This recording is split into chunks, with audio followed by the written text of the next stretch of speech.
Bonsoir à tous, vous êtes sur Fréquence Paranormale et l'intérêt pour le paranormal, c'est un vilain défaut. Josie qui est là, qui va nous parler aussi de certains phénomènes étranges qu'elle vit au quotidien. Bonsoir, Bonsoir. merci d'être là avec nous et de nous livrer votre expérience. C'est quelque chose qu'on vit au quotidien, c'est ça? Absolument, absolument. Vous Ah avez oui. eu des messages de votre papa, par exemple? Pendant 5 jours après la mort de papa, du jour où il est mort, quoi.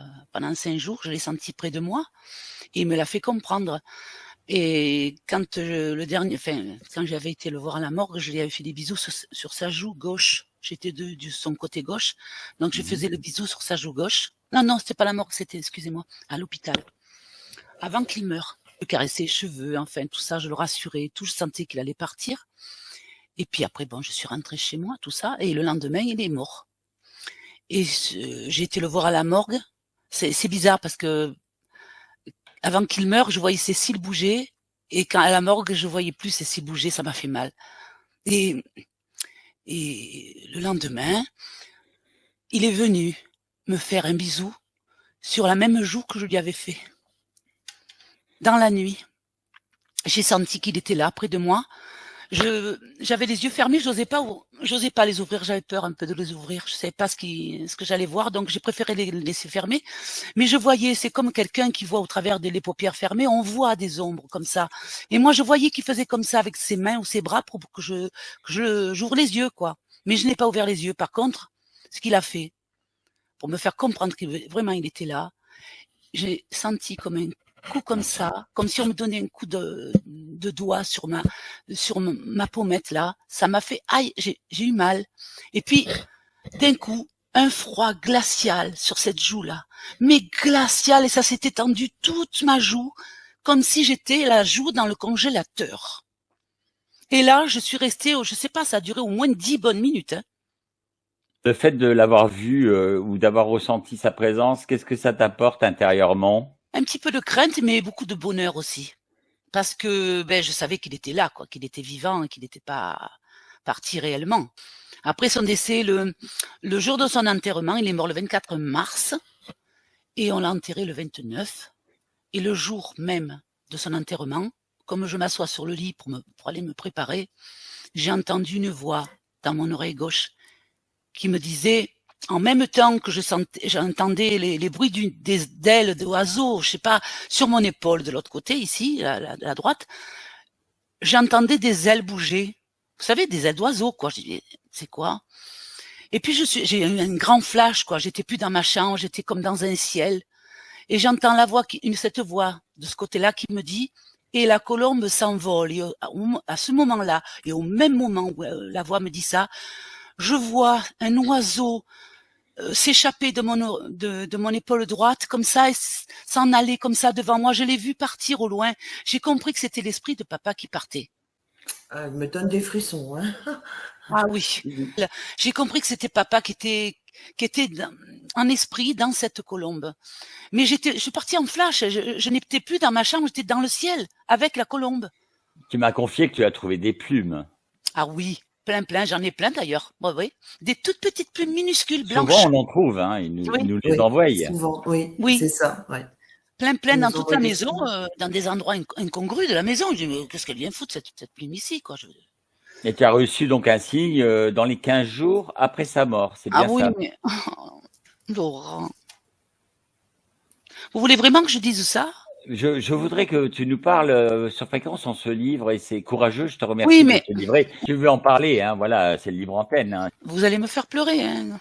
Je veux pas faire pleurer quelqu'un à l'antenne, hein, mais si tu veux pas rentrer dans le détail de ce signe qui t'a fait, peut-être. Non, je peux. Enfin, c'est pas lui qui m'a fait. Enfin, je pense que ça vient. C'est pas forcément de lui, mais j'ai été prévenue en fait qu'il était arrivé au paradis. J'ai été prévenue par une apparition. Tu as vu quelque chose, ça t'a fait comprendre. Donc, je pense J'ai compris spécial, c'est tout de suite. religieux, hein, tu veux dire. Oui, voilà. J'ai compris tout de suite qu'il était arrivé au paradis et j'ai même tout de suite pensé, tiens, il a mis 15 jours. Pour moi, c'était beaucoup, hein.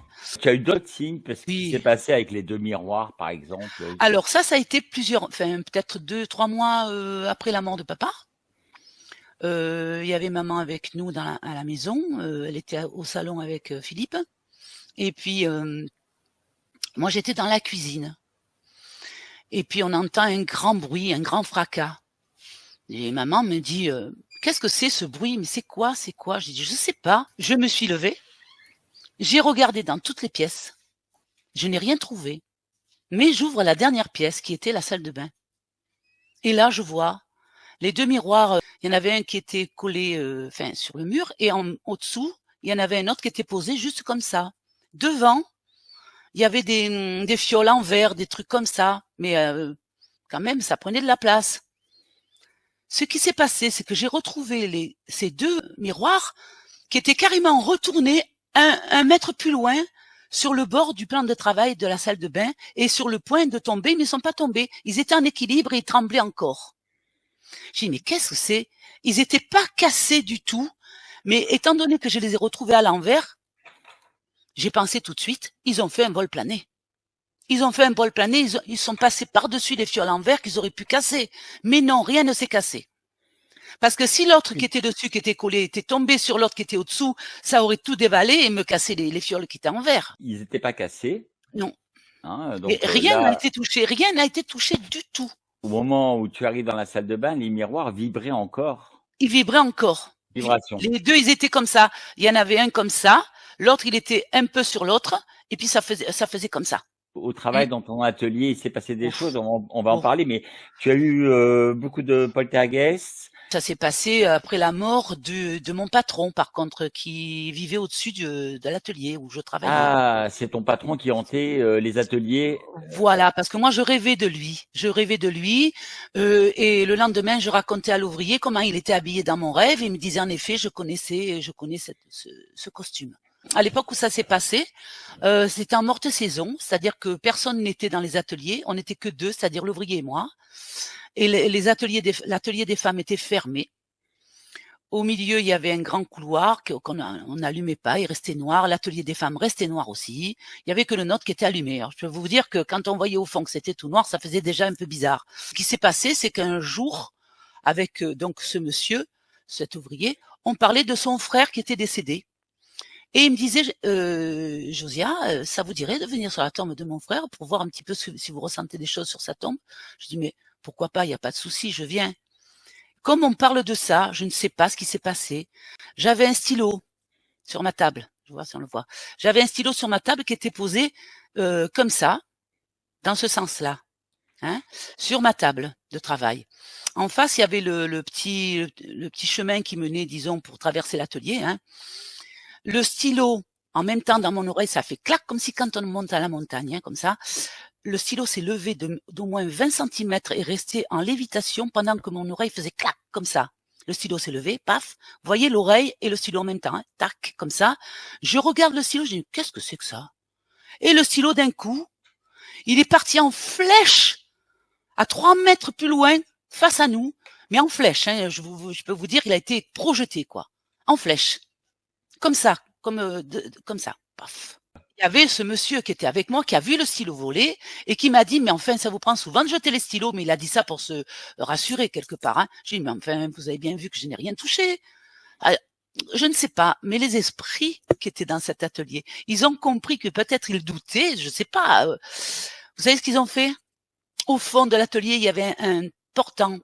Vous savez, un portant pour mettre les cintres, les manteaux et tout. Il y avait peut-être 1 ou 2 manteaux, mais tout le reste, c'était des cintres vides. Et moi, qu'est-ce que je vois? J'étais en face, moi, de la pièce où il y avait le cintre. Et lui, il était face à moi, donc il avait le dos tourné, il voyait pas. Et d'un coup, je vois, comme le stylo pareil, un cintre qui se décroche tout seul du portant et qui reste en l'air figé. Et je reste comme ça, et je dis, qu'est-ce que c'est? Et le cintre, il tombe comme ça en biais. Attendez, je vais ça. Hop.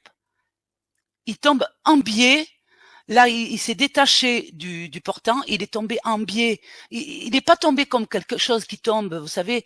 Il s'est arrêté en l'air, il s'est décroché du portant, il s'est arrêté en l'air quelques secondes et il est tombé. Et quand il est tombé, le monsieur s'est retourné parce qu'il a fait du bruit, évidemment. Il me dit, mais qu'est-ce qui se passe? Je dis, je sais pas. Et encore, ça a été encore un deuxième, encore un troisième, encore un quatrième. Tout le portant y est passé. Tous les cintres sont tombés par terre. Et nous, on était comme ça, on se regardait, mais qu'est-ce qui se passe ici? Mais C'était on avait vraiment affaire à un problème de poltergeist, ah, parce mais que absolument, absolument, absolument. il y a l'histoire des planches aussi dans Alors l'atelier. voilà, il y a Le proprio, il a voilà, plus dans sa le chemin où tapance. est l'atelier sur le côté, et il avait posé, lui, des planches où on clouait les pots, vous savez, on attendait qu'elles sèchent, tout ça, quoi. Voilà.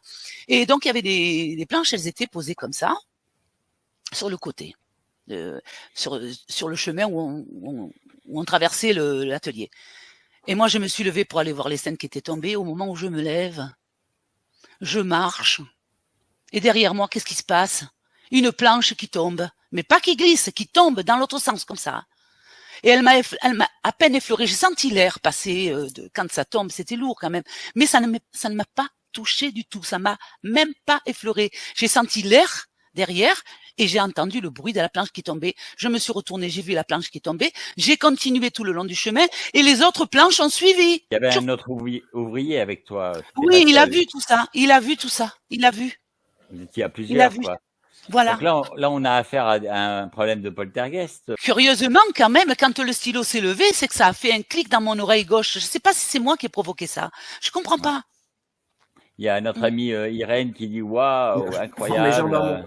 J'essaie de greffer le message. Alors il est là. Voilà, impressionnant quand même, bizarre ces phénomènes. Si tu veux bien, on va parler de ce manoir où tu as dormi toi aussi, où il se passait des choses étranges. Alors c'était un soir, enfin une nuit plutôt, où on dormait dans cette chambre qui était une bibliothèque aménagée. Hein. C'était dans un manoir et il y avait en dehors de la chambre, si vous préférez, il y avait un couloir qui menait à la cuisine, les toilettes, et puis une autre pièce. Et en face, il y avait la salle de bain et les toilettes. Et nous, on était en face des toilettes. Et Philippe, il me disait, je me sens pas bien. Tu veux pas venir avec moi? J'ai envie d'aller aux toilettes. Je dis, mais enfin, tu peux y aller tout seul quand même. Oh non, viens avec moi. Je sais pas, il était pas bien. En fait, bon, je me suis levée, je l'accompagnais, mais il était tremblotant, il était bizarre. Et on retourne dans la chambre. Et là, on se couche, on ferme la porte. Et puis tout à coup, la porte, on voit la poignée se baisser et s'ouvrir. Elle s'ouvre pas complètement, elle s'ouvre à peu près de 20 cm. Alors c'est bizarre, on l'a pas bien fermée, quoi. Alors je me lève, je referme. 2 secondes après, même pas le temps d'aller jusqu'au lit, on revoit la poignée s'ouvrir, enfin se baisser et se réouvrir. Ça a fait ça au moins 10 fois, je dis, il y a un problème. Il y a un problème, il y a quelque chose. Et à ce moment-là, tous les deux, je ne sais pas ce qui s'est passé, on est partis en flash, tous les deux ailleurs. On s'est retrouvés, on a vu des personnages. On a vu des personnages habillés d'époque. Il y avait, je me rappelle très bien, pas tous, il y avait des hommes, des femmes, mais je me rappelle très bien, il y avait une jeune femme avec une robe bleu ciel, longue, magnifique, très brune, très jolie, et un petit garçon. Un petit garçon. Ils sont restés un moment avec nous, je sais pas, je me rappelle plus s'ils ont parlé, et puis en partant, on les a vus partir au loin. Ils nous faisaient au revoir, le petit garçon il me faisait des bisous comme ça, c'était magnifique. Ils font des travaux dans le jardin et en Oui, creusant, ils trouvent des armures c'est templières, ça. de moines, etc. Ils voulaient faire une piscine. Ouais. Et ils Et ont fait creuser, ils ont commencé à faire creuser, et en creusant, ils ont retrouvé des armures. Et ces armures, en fait, ils les ont mis de côté, et ils n'ont pas remises dedans, enfin, certaines, oui. ils auraient ouvert un vortex, Eh, un c'est passage. possible, parce qu'en plus de ça, ils ont fait fondre le reste des armures, ils ont fait une cloche. Nous, on ne savait pas que c'était hanté, c'est parce qu'on est sensible. Dans tous les presbytères, certainement, il y a le moine le matin qui réveille les autres en disant allez, il est l'heure. Ben, c'est ça qui se passait. On entendait les pas du moine, on le voyait. Enfin, moi, non, on m'a raconté, hein, ça, c'est pas pareil. Et c'est le châtelain qui nous avait dit ça. Il voyait le moine marcher dans les couloirs, entre les chambres, et qui battait la cloche en disant allez, c'est l'heure, on se lève. Il était 6 heures du matin, quoi. Tous les jours à 6 heures du matin, il passait le moine en disant on se lève, allez, gliling, gliling, gliling. Vous imaginez? Mais Oui, on mais il y a a de ressenti, on a vu ces gens-là quand même. Ça, c'était curieux quand même. Le monsieur qui habite là-bas, dans ce manoir, il a fait venir quand même quelqu'un, un exorciseur, hein, parce que c'était tous les jours. Et en plus de ça, il s'asseyait sur leur fauteuil. Alors, pendant que vous regardez la télévision, s'il y a un fauteuil vide, s'assoit le moine là, et puis il regarde la télé avec vous. Vous imaginez? Alors, il a été obligé de faire venir quelqu'un pour les faire partir, quoi. Il nous a raconté tout ça. Vous vivez des choses étranges. C'est comme cette histoire de la femme de ménage avec sa volaille. Oh là là. L'époque de l'atelier, quand je travaillais là-bas, elle ne voulait plus, cette femme de ménage, monter dans l'atelier à l'époque où il y avait les poltergeists, parce qu'elle disait, oh là là, moi je monte plus là-haut, hein, parce que je monte plus faire les ménages et il y a les diabolos là-bas.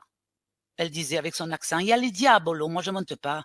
J'ai dit, mais pourquoi vous avez peur comme ça? Elle me dit, parce qu'un jour, on était à table en famille, ça se passait au Portugal chez elle. Ils avaient fait une fête, ils avaient mangé une grosse volaille, c'est peut-être une dinde, je sais pas quoi. Une fois qu'ils avaient bien décortiqué la dinde, qu'ils avaient bien mangé la viande et tout, il restait donc la carcasse, évidemment, sur le plat. Ils ont vu la carcasse se lever et danser. La carcasse? La carcasse du poulet, de la dinde, je sais pas quoi. J'ai dit, mais c'est faux ce que vous me dites là. Elle me dit, oui, c'est vrai, je l'ai vécu, qu'elle m'a dit. La dinde passe au four, elle est mangée par les convives et elle finit par une audience endiablée sur la table. C'est ça. Non, mais moi, je pars en courant là, c'est pas possible. Elle a dit, El Diablo. C'est le titre Les Diablo. témoigner. Oui, Je te remercie en tout cas, Josie. C'est super sympa de partager ça avec nous. Hein. C'est la nuit qu'on ressent des choses, c'est plutôt le jour. Moi, je dirais le jour ça peut se faire, mais la nuit on ressent mieux parce que on est tranquille, quoi. On entend mieux, on est plus serein. Moi, il m'est arrivé une nuit une chose dans la cuisine. J'avais le balai contre, enfin le balai quoi, contre le mur, et le manche du balai s'est soulevé. Je l'ai vu, hein. J'étais assise à la table. Je dis qu'est-ce qui se passe là? Je vois le manche du balai qui s'enlève du mur, quoi, comme ça. Mais bien, hein. Il restait droit, et puis paf, il est revenu sur le mur. Devant mes yeux. Je dis, mais qu'est-ce qui se passe encore ici? De partout où je vais, il se passe des choses. Un samedi, quand je suis rentrée chez moi, je me couche, tout ça, et dans ma chambre, une fois que j'étais dans le lit, qu'est-ce que je vois? Derrière, ma chambre était assez grande quand même, mais j'avais un chevalet parce que je peignais à l'époque. Et derrière mon chevalet, qu'est-ce que je vois? Mais je vous en parle, mais c'est une horreur, quoi. Qu'est-ce que je vois? Je vois, en bas du chevalet, je vois 2 pieds. 2 pieds horribles. Des pieds jaunes, blancs, veineux, presque noirs les veines, des pieds nus. Et je me suis dit, mon Dieu, si je lève la tête, je suis sûre que je vais voir la figure. Je n'ai pas voulu monter les yeux parce que là, j'ai eu trop peur. Je voyais les jambes et le bout de la robe qui dépassait. Mais moi, c'est la première fois que ça m'arrivait de voir ça. J'ai eu très peur. Je me suis cachée sous la couverture en laissant un petit peu quelque chose pour voir si ça continuait. Et elle était toujours là, hein, pas partie. Hein. J'ai dit, qu'est-ce qui se passe dans ma chambre, quoi? J'ai eu très peur. Hein. La fois où Philippe était couché à côté de toi et il a vécu un truc de dingue avec toi. Bah toi, tu l'as vu en lévitation, c'est ça? Ça, c'était ici, là où nous habitons actuellement. Comme je me couche très tard, lui dormait déjà dans la chambre. J'arrive, je m'allonge et puis je le vois qu'il est très agité et commence à parler. Et on aurait dit qu'il faisait des prières. Oh Satan, Satan, va-t'en, va-t'en, Satan, va-t'en. Il se battait avec Satan, quoi. Et ça a fait un bruit épouvantable. Il a décollé et il s'est Alors, retourné. il était tourné contre moi, vers moi, et puis d'un coup, il a fait un vol plané, il s'est retrouvé par terre, mais dans le même sens. C'est pas possible, on est bien d'accord. C'est vrai que ça paraît quand même assez étrange. Hein, comme, voilà. Alors, heureusement, vous savez quoi? Ce jour-là, j'ai eu peur parce que heureusement qu'on avait un autre lit à l'époque. Le chien se couchait dessous. Si on avait le lit d'aujourd'hui, le chien, il l'aurait écrasé. Hein.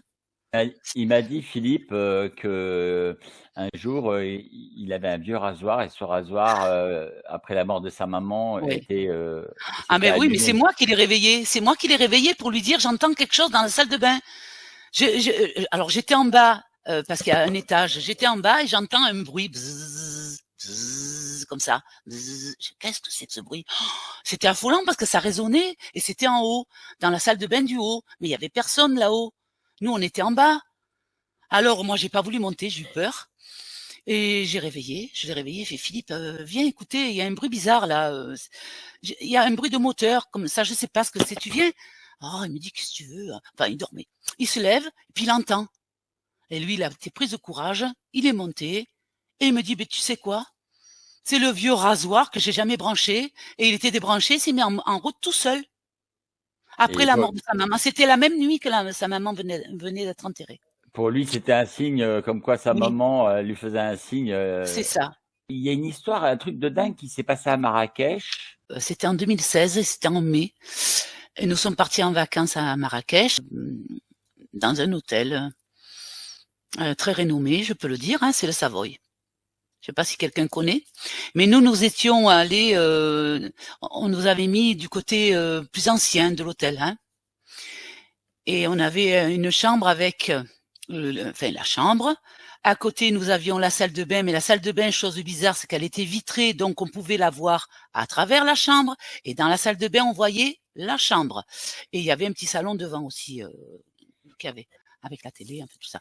Et dans cette salle de bain, il y avait un jacuzzi aussi. Enfin, un genre de jacuzzi, baignoire, jacuzzi, quoi. Ben, cette baignoire, pourtant, elle était magnifique, hein. Mais j'ai jamais pu y rentrer dedans. Je sais pas pourquoi, je ressentais des choses et il fallait pas que je rentre dedans. Et chaque fois que je prenais ma douche là-bas, je faisais vite parce que je sentais qu'on me regardait. Dans cette chambre, j'étais pas bien, j'étais pas à mon aise. Et un soir, c'était 2 nuits avant que nous partions, l'avant-dernière nuit qu'en fait, j'étais couchée et j'étais sur ma droite comme ça et j'ai senti quelque chose qui m'a troublée côté oreille gauche, toujours pareil, l'oreille gauche, je sais pas pourquoi, comme un souffle ou quelque chose, comme pour me réveiller. Donc, en effet, je me suis réveillée. Et en ouvrant les yeux, qu'est-ce que je vois? Alors bon, pour dire quand même, je laisse toujours une petite bougie à l'endroit où je dors parce que je n'aime pas dormir dans le noir. Donc j'ai bien vu. Hein. Et à côté de moi, sur ma droite, je vois un être. J'ai cru que c'était quelqu'un de vivant. C'était tangible. On aurait pu le toucher peut-être. Vous voyez, en fait, moi j'ai vu quelqu'un qui était là debout devant moi. Ouais. Oui, ah oui, c'était une forme humaine. Il était debout devant moi sur ma droite. Il était à 1 mètre de moi. Hein. Bon, il était grand, très grand, mince, jeune, brun, enfin mat de peau, les cheveux frisés. Il était habillé tout de noir, avec un col blanc et des manches aussi, le bout des manches blanches. Mais tout le reste était noir et il était droit comme ça, les bras ballants le long du corps et il me regardait. Quand j'ai vu ça, mais je peux vous dire que j'ai crié comme une folle. J'ai crié tout mon être, quoi. Et en criant, je me suis mis à trembler, comme si j'étais en transe, hein. Ça m'a tenu au moins 3/4 d'heure. Au moins, hein, parce que je ne sais pas combien de temps je suis restée comme ça, à trembler. Finalement, je me suis tournée vers Philippe. Et je pouvais même pas lui dire ce qui m'arrivait tellement je pouvais pas parler. Et pourquoi il bougeait pas, pourquoi il me regardait, pourquoi il était là devant moi, qu'est-ce qu'il faisait, j'ai rien compris. Ouais. Je me suis mis à crier. Je dis, tu entendais déjà des voix entre 9 et 10 ans, c'est ça? Ah oui. Moi, je les entendais, c'était une foule, c'était pas un esprit, comme quand j'ai entendu et la colombe s'envole, c'était vraiment quelqu'un qui me parlait, mais c'était une seule personne. Mais là, c'était une foule. Vous voyez, vous rentrez dans une gare, il y a plein de monde. Ben, imaginez, vous rentrez là, dans cette gare, vous parlez pas et vous entendez, ça parle. Ça chuchote, ça parle. Voilà. Et quand tu as ces voix, quand tu as ces contacts, on va appeler ça comme ça, hein, si on veut, on ne sait pas ce que c'est, mais bon, en tout cas, on va parler de contact. C'est pas tout le temps. C'est heureusement, mais si c'était tout le temps dans ma tête comme ça, bien longtemps que je me serais un peu. Donc, quand tu vas au manoir, le manoir, ben, il est hanté, tu vois des spectres, des formes. Et ça ressemblait à Marrakech ou c'était le. Ah non, rien à voir. C'est différent. Ce qu'on avait vu au manoir, les personnages étaient complètement différents. C'était des personnages d'époque et n'étaient pas bruns de peau. Philippe me parlait d'un enfant, lui, qu'il avait vu là-bas. Oui, il y avait un enfant là-bas. Je vous l'ai dit, puisqu'il nous faisait comme ça quand il est parti. Ah oui, il te faisait des bisous, oui. C'est ça. Il avait un petit pantalon noir. Il était trop mignon, ce petit. Il devait avoir 5 ou 6 ans. Dans la maison d'en bas, qu'est-ce qui s'est passé avec la boule de lumière, avec ta sœur qui était enfant? Vous étiez enfant à ce moment-là? La maison d'en bas, c'était l'ancienne maison où j'habitais avant d'habiter dans celle-ci. Elle est dans la même rue que celle-ci d'ailleurs. Elle est plus basse. Et là, ça va être un peu intime. J'étais dans la salle de bain, je faisais ma petite toilette. Et puis j'avais laissé la porte de la salle de bain entrouverte parce que de toute façon, j'étais seule. Et il y avait juste mon chat et mon chien avec moi, qui étaient dans le salon de l'autre côté. Et puis je vois devant moi passer une boule grosse, à peu près comme ça, peut-être même un peu plus grosse, comme une sorte de grosse balle, un gros ballon, un ballon. Une grosse boule grise, mais pas un gris foncé, un gris plutôt clair, un gris souris, je dirais, comme de la fumée condensée, comme ça. C'est passé par la porte en rapide, et est allé se loger sous le deuxième lavabo dans le mur. Et en passant, j'avais posé des affaires, c'est-à-dire serviettes et habits, sur le porte-serviette qui se trouvait sur le mur à côté de la porte qui était ouverte. Et quand elle est passée par la porte, cette boule, elle a touché les habits et les serviettes qui ont bougé. C'est-à-dire, ça a fait comme ça. Comme c'est pas, tout de suite, les trucs ont bougé. Alors moi, pour me persuader que je n'avais pas rêvé, que j'avais bien vu cette boule, j'ai bien regardé le linge qui bougeait. J'ai dit, mais regarde bien, ça bouge et encore, tu n'as pas rêvé. Il y a eu le vase dans la cuisine aussi, le vase. Ah, ça, c'était quand j'étais petite. Ça, le vase. C'est quand j'étais plus petite, ça. On était toutes seules à l'époque où on habitait avec mes parents. On était toutes seules avec ma sœur. On faisait la vaisselle. Ma sœur faisait la vaisselle et moi je l'essuyais et je la rangeais sur la table de la cuisine. Et sur cette table de la cuisine, il y avait un grand vase en verre épais comme on faisait dans le temps, vous savez, transparent. Il était posé sur la table. Voilà, il était posé sur la table de la cuisine et je pose moi au fur et à mesure les assiettes que j'essuie, enfin tout ça. Et puis au moment où je me tourne encore pour aller prendre les assiettes mouillées pour les essuyer, on entend un sifflement. C'est même pas un sifflement, comme un cisaillement, vous savez, un bruit de comme ça. Mais je me tourne vers le bruit d'où ça vient et je vois de mes yeux le vase s'ouvrir en deux comme une fermeture éclair, comme ça. Et les deux morceaux se sont posés au ralenti sur la table. Comme si on l'avait coupé. C'est ça, comme si on l'avait coupé en deux, on entend le bruit comme ça. Mais au ralenti, hein, et le verre, au fur et à mesure qu'il s'ouvrait, moi je le voyais, que ça s'ouvrait comme une fermeture éclair. Et les deux gros morceaux sont tombés au ralenti sur la table. Aïe, aïe, aïe. On a dit étrange, ben, les petits fantômes, vous êtes au bon endroit. En tout cas, moi, j'ai jamais vu, et vous étiez avec votre sœur, le vase s'ouvre. Oui, et ma sœur, quand elle s'est retournée, quand les deux morceaux sont tombés, elle a tourné la tête. Elle a tourné la tête. Elle se demandait d'où venait ce bruit. Elle n'a pas réalisé tout de suite. Mais quand elle a vu les deux morceaux de vase sur la table, je lui ai expliqué ce que j'ai vu. Et elle est restée baba. Hein. J'ai oublié le truc bizarre qui arrivait avec le tube de crème dans ta chambre. Ça, je sais pas si ça c'est particulier, ça aussi. Ouais. Hein. Bon, alors c'est dans une autre maison aussi. Et il y a de cela à peu près une dizaine d'années. Douzaine d'années. Et moi, je pose toujours à côté de mon lit des tubes de crème pour les mains, des choses comme ça, comme toutes les femmes qui veulent se mettre quelque chose avant de dormir, quoi. Donc, j'avais une tube de crème pour mes mains que j'ai posée. Je m'en suis servi, bien sûr, et je l'ai posée à côté de moi. Et puis, d'un coup, je me couche, bien sûr, et puis j'entends comme ça. Écoutez, à peu près, je vais essayer de faire.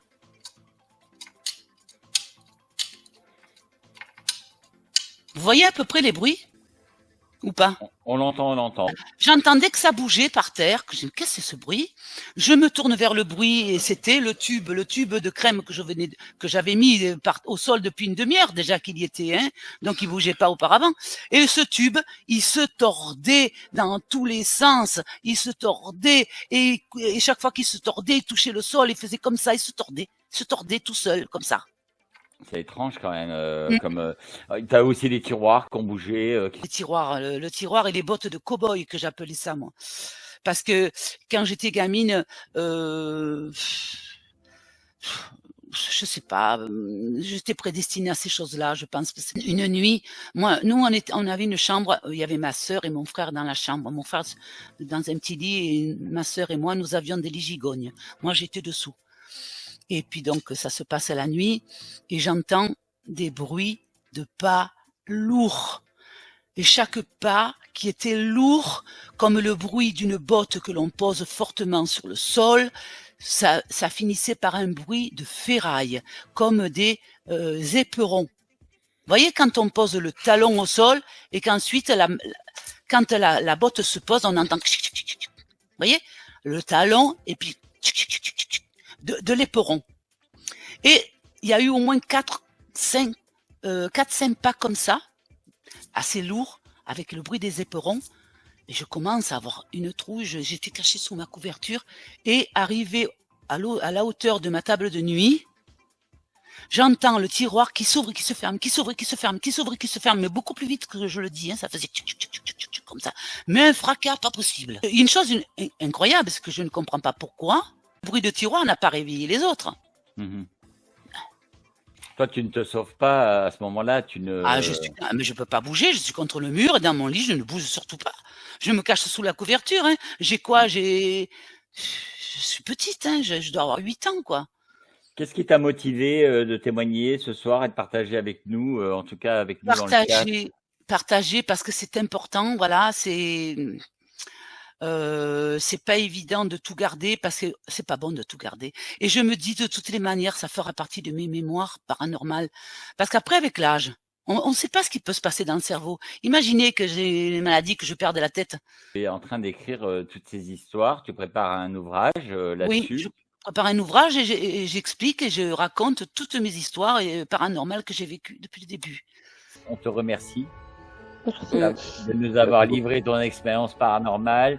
Et si vous voulez parler de vos expériences, même en son, vous venez vendredi à 21h. Et abonnez-vous, likez la page, partagez-la, parce que c'est grâce à ça qu'on va avoir des témoins. Et comme on dit, à bientôt, hein. À bientôt sur le live. Salut à tous. Bienvenue les monde. Merci. Bougez pas dans les studios, restez avec nous et comme on dit, je vous embrasse. Vous êtes sur Fréquence. C'était Fréquence Paranormale encore ce soir avec vous. Salut.